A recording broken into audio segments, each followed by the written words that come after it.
you all? So, I am your social studies teacher, myself Mrs. Tiwari, and today we are going to start our new chapter from history. Class 6, History, Chapter 1, What, Where, How and When. Can you tell me, कल रात में आपने क्या खाया था? Think, याद होगा। परसों क्या खाया था? याद होगा। लेकिन कम से कम 15 दिन पहले, 20 दिन पहले, 1 महीने पहले, वो भी हमें कुछ घटनाएं हमारे साथ जो होती हैं वो हमें याद होती हैं। लेकिन पिछले साल क्या हुआ था? कुछ हद तक याद होता है। पर क्या आपको ये याद होगा कि लॉन्ग लॉन्ग लॉन्ग एगो, कई हज़ारों साल पहले क्या हुआ था? ये चीज़ें हमें कैसे पता चलती है? अगर हम बात करते हैं 2 साल, 10 साल, 20 साल, 100 साल तक, तो वो चीज़ें हमें कहाँ से मिल जाती है? न्यूज़पेपर से मिल जाती है, इंटरनेट पे मिल जाती है, न्यूज़पेपर, टेलीविज़न में, हम रेडियो में सुनते हैं। लेकिन आज से हज़ारों साल पहले क्या हुआ, इसकी सारी जानकारी कैसे मिलती है? तो इन्हीं सब जानकारियों को कलेक्ट करेंगे इस वीडियो में। Chapter 1, what, where, how and when. Rashida question था, अपनी न्यूज़पेपर पढ़ रही थी, बैठी हुई थी न्यूज़पेपर पढ़ने, अचानक उसकी नज़र एक हेडलाइन पे पड़ी, 100 years ago. How she wondered, उसे बड़ा ताज्जुब हुआ कि 100 साल पहले क्या हुआ था, किसी को कैसे पता? Finding out what happened. Yesterday, I am reading in page number 1 of history book, chapter 1. The heading is Finding out what happened. Yesterday, आपने रेडियो में सुना, टेलीविजन में देखा एंड रीड अ न्यूज़पेपर में पढ़ा। But what about a long long ago? Let's see how can it be done. How can we know, what can we know about the past? हम पिछले past में क्या हुआ था हमारे साथ कैसे जानेंगे? There are several things we find out. What people ate, लोग क्या खाते हैं, किस तरीके के कपड़े पीपल वोर करते हैं, हाउसेस जिस पर हम रहते हैं। हंटर, हमने आज तक यही पढ़ा है, जो मैन थे, हंटर्स थे, शिकारी, हर्डर्स थे, पशुपालन करने वाले, चरवाहे जिसको हम बोलते हैं, फार्मर्स थे, किसान भी थे, रूलर्स थे, मर्चेंट यानी व्यापारी थे, रूलर यानी शासक थे, म्यूजिशियंस थे, प्रीस्ट थे, प्रीस्ट मतलब जो पुजारी होते हैं धर्म के, चाहे वो किसी भी धर्म के हो, क्राफ्ट पर्सन हो, आर्टिस्ट, म्यूजिशियन और scientist. We can also find out about the games, about the children. पेड़ आपकी मम्मी ने, दादी ने आपको बताया होगा, पेरेंट्स आपके बताते होंगे कि हम गिल्ली डंडा खेलते थे, हम पुराने समय में ये गेम खेलते थे, वो गेम खेलते थे। तो ये सारी चीज़ें हमें उनसे सुनने को मिल जाती हैं। जो फोक सॉन्ग्स होते हैं, फोक डांसेस होते हैं, एक पीढ़ी से दूसरी पीढ़ी, दूसरी से तीसरी पीढ़ी में ये जाते हैं। Where did people live? तो कम से कम माउथ के जरिए भी ये जनरेशन दन जनरेशन पास हो रहा है। मतलब आपके दादाजी ने बताया, उनको उनके दादाजी ने बताया, उनके पेरेंट्स ने बताया, धीरे धीरे ये पीढ़ी दर पीढ़ी कुछ चीज़ें हमारे साथ चलती हैं। Now we talk where did people live. अब बात करते हैं लोग रहते कहाँ थे। अब बात करेंगे अगर, तो उसके लिए इसमें लिखा हुआ है कि मैप देखिए, people lived along the river bank of river Narmada.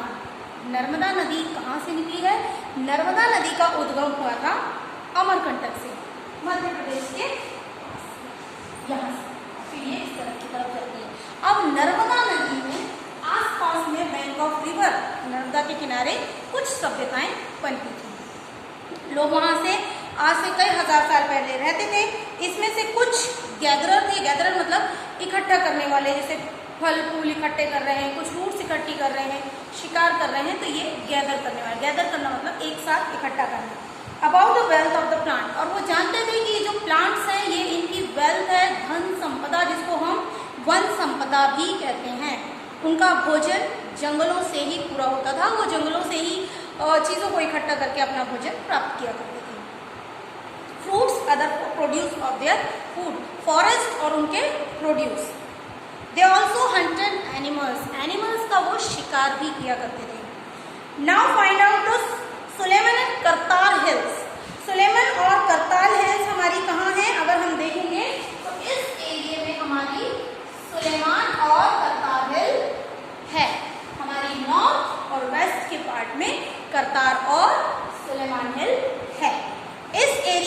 रहते थे वहाँ मैन और वुमेन क्रॉप उगाते थे, जिनमें सबसे पहली क्रॉप उगाते थे व्हीट एंड बार्ले।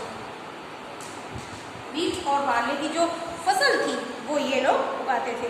लगभग आज से 8000 ईयर्स अगो, आज से लगभग 8000 साल पहले ये इन क्रॉप्स को उगाया करते थे, एनिमल्स को पाला करते थे, जिनमें कुछ एनिमल्स थे शीप, गोट, इनको ये पाला करते थे जो इनके खेती के भी काम में आ जाते थे, दूध वगैरह इनको मिल जाता था उससे, तो ये ऐसे एनिमल्स को पाला करते थे सुलेमान और किर्थर हिल्स के लोग। इसके बाद धीरे धीरे लोगों ने कहाँ बसना शुरू किया? गारो हिल्स नॉर्थ ईस्ट की तरफ है, हमारा ये नॉर्थ है और ये हमारा पार्ट है ईस्ट। इसके पास ये जो हिल है ये होती है हमारी गारो हिल। यहाँ पे लोग गारो हिल में यहाँ के गारो प्रजाति के लोग रहा करते थे, जो यहाँ के ट्राइबल पीपल थे उनको कहा जाता था गारो। अब इनमें से कुछ एरियाज थे, चूंकि ये हिली एरियाज था, कुछ एरियाज में लोगों ने खेती को डेवलप किया, कुछ जगह पे राइस की फसल लगाई जाती थी। इसके अलावा कुछ एरिया जो थे नॉर्थ ऑफ विंध्यास हमारा इस तरफ है, ये एरिया हमारा होता है विंध्यास के ईस्ट में कुछ जगह पे होता था। रिवर इंडस और उसकी ट्राइबोटरीज के आसपास सारी सभ्यताएं फैली। अब रिवर इंडस हमारी यहाँ से निकल कर आती है और उसके बाद इसके यहाँ से पंजाब के पास से चली आती है, तो इसके 5 हिस्से होते हैं। इसकी रावी, चेनाब, झेलम, ये यहाँ से 5 हिस्सों में बढ़ जाती है। ये हमारी है इंडस रिवर, जिसे हिंदी में सिंधु नदी भी कहते हैं। Trace the river Indus about 4700 years ago, आज से 4700 साल पहले। कुछ सिटीज थी अर्लीस्ट जो इसके आसपास फ्लोरिस्ट हुई, मतलब इंडस रिवर की जितनी भी ट्राइबोटरीज थी उसके आसपास बहुत सारी सभ्यताओं का जन्म हुआ। लगभग इसके बाद धीरे धीरे आज से 2500 ईयर्स अगो सिटीज डेवलप हुई गंगा नदी के आसपास। 7000 ईयर्स अगो इंडस रिवर के आसपास हमारे सिटीज फ्लोरिश हुई, लेकिन 2500 ईयर्स अगो गंगा नदी के पास here we have river Ganga, जो कि गंगोत्री ग्लेशियर से निकलती है और बाद में फिर ये बे ऑफ बंगाल में गिर जाती है। अब यहाँ पे गंगा नदी है और इसकी कुछ ट्राइबोटरीज है। डू यू नो ट्राइबोटरीज सहायक नदियां होती है, जैसे कि यहाँ का नदियों का थोड़ा बहुत पानी होता है, यहाँ से जब गंगा नदी निकली होगी तो निकलते निकलते वो कुछ हिस्सों में बट जाती है और बटने के बाद जब वो अलग, मतलब मेन स्ट्रीम से एक धारा इसकी अलग हो जाती है और फिर यहाँ के एरिया का आसपास का पानी उसमें मिल जाता है और फिर वो एक नया बड़ा रूप धारण कर लेती है। फिर बाद में उसका नाम एरिया के अनुसार बदल जाता है, तो लेकिन मेन स्ट्रीम से वो चूंकि गंगा से जुड़ी होती है इसीलिए उसे गंगा की ट्राइबोटरीज कहते हैं, जैसे कि Yamuna river, Ghaghara river, Gandak river और कोसी रिवर, ये 4 नदियां हैं। यमुना, घाघरा, कोसी और गंडक, ये 4 रिवर्स हैं जो कि गंगा नदी की ट्राइबोटरीज हैं। इनके भी आसपास में फ्लोरिश हुई। बाद में फिर इसमें हमारे यहाँ जो और सोन नदी निकलती है नर्मदा नदी के पास से, वो सोन नदी भी इसमें मिल जाती है, जो कि गंगा की ट्राइबोटरीज के रूप में इसके आसपास भी बहुत सी सभ्यताएं फैली थी। Include throughout the people travel from one part of the subcontinent to another. इसके बाद धीरे धीरे अपने इलाकों में रहते रहते सभ्यता में इसके बाद लोगों ने एक पार्ट से दूसरे पार्ट की तरफ मूव करना शुरू किया। Can you know why people move from one place to another? लोग एक जगह से दूसरी जगह क्यों गए? मतलब जो इंसान यहाँ रह रहा है, मतलब हम बात करें नॉर्थ और वेस्ट में रह रहा है, वो ईस्ट की तरफ गया, और जो ईस्ट में रह रहा है वो कहीं ना कहीं मिडिल में आया या वो भी वेस्ट में गया, साउथ में गया। क्यों? Because hunting, gathering and collecting the fruits and in search of job. उस जमाने में तो इतना खाना पीना जितने दिन एक जगह से मिला उतने दिन उन्होंने खाया पिया और फिर वो नेक्स्ट जगह की तरफ चले जाते थे इन सर्च ऑफ फूड। इसके बाद सिमिलरली कुछ लोग जो ताकतवर होने लगे, क्योंकि ये लोग human is a social animal, मनुष्य एक सामाजिक प्राणी है, तो वो ग्रुप में रहता है। ज़्यादातर वो कुछ लोगों का ग्रुप हो जाता है, बाद में ये ट्राइब बन गई। तो ये जो ग्रुप्स एक साथ रहते थे, ये कुछ ताकतवर ग्रुप्स थे, तो ये करते थे दूसरे के ऊपर। जैसे मान लो ये हिल्स की तरफ कोई ट्राइबल पीपल रहते हैं और वहाँ पर उनको बहुत ज़्यादा अच्छी धन संपदा या भोजन की उपयुक्त चीज़ें नहीं मिलती थी, तो वो क्या करते थे, दूसरे के ऊपर में हमला करते थे और उसको कंक्वायर करते थे। मतलब एक का एरिया, उसके ऊपर हमला किया और हमला करने के बाद उसको अपने कब्जे में कर लिया करते थे। तो ये भी लोगों का कारण था एक जगह से दूसरे जगह मूव करने का, क्योंकि वहाँ पे वेल्थ अच्छी थी। Travel driven finally some people perhaps, ये भी अभी शायद वाली मान्यता हो जाती है, क्योंकि श्योर कोई भी नहीं है। जो हमें एविडेंसेस मिलते हैं पुराने समय की खुदाई में या जिसमें भी, तो उससे हमें पता चलता है कि ये सारी चीज़ें हमें पुराने समय में कैसे होता था। इस जगह के कुछ सिक्के शायद उधर मिले, तो जैसे जैसे हम खुदाई हुई तो उनसे हमें पता चलता है कि लोग क्यों एक जगह से दूसरे जगह तक मूव करते थे। Look at the map once more, आपका जो बुक में मैप है उसको एक बार फिर से देखिए। एक बार फिर से देखिए का मतलब ये है कि आप अपनी बुक में उस मैप में देखिए, कुछ जगह हम बताते हैं आपको, hills and mountains sees from the natural frontiers. हम बात करेंगे ए एंड बी। अब आप कहेंगे कि मैंने ए और बी क्यों लिखा। ए है अरब सागर यानी अरेबियन सी, और बी है बे ऑफ बंगाल।